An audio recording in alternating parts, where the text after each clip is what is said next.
you were working with the foreign office asset OFAC, and is there a possibility a person to be delisted from the Magnitski list? Yes, it is possible for someone to be delisted from the Magnitsky process. Typically, they have to share quite a lot of information with the United States government about whatever activities they were in that drew the suspicions of the United States government. It's rare, it's hard, but it can be done. It can be done. And can it be done partially? Or you have to be delisted on all the paragraphs? I would think it's an all or nothing deal. I think you'd have to cooperate completely with the United States government. All or nothing. They'd have to cooperate completely with the United States government. So I think it would be 0% or 100%. What do you think about the Bulgarian policy and the work of our special services about the money laundering? Because this is a big theme, and it's a problem for Bulgaria and for our international renown. Sure. And every country has a problem with money laundering. You know, the United States Department of Justice has an entire unit dedicated to money laundering. So I'm sure the Bulgarians are working as hard on it as the United States is. First of all, I'd like to thank the European League of Economic Cooperation and Vladimir Botev for kindly making this event possible. What has to change, I think, is a number of things. Transparency is number of things. Transparency is very much at the top of the list.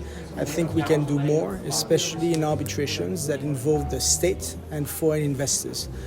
We are working in that direction collectively as an arbitration community, but there is more to be done.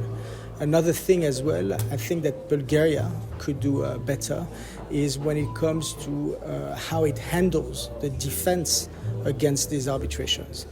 Bulgaria typically works with lawyers, law firms, and I think that that's right, but the legal costs can be prohibitive, can be very high, and it's the taxpayers at the end of the day, the Bulgarians, who pay for these legal costs. So one thing that the government could do certainly is to put in place a process, a fair, open and transparent process by which the government secures the services of the best possible law firm it can secure at a price that is not too high and that is fair for the taxpayers.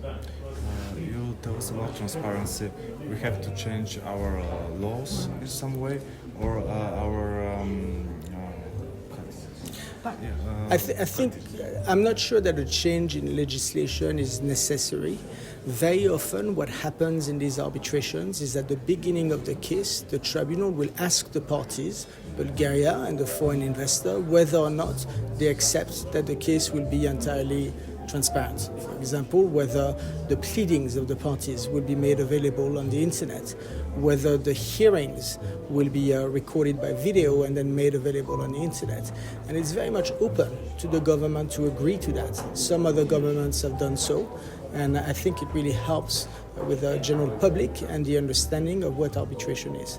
A lot of the fears that the public has about these private courts of arbitration comes from the fact that there is not enough transparency. So really governments like Bulgaria should, in many instances, agree to that transparency.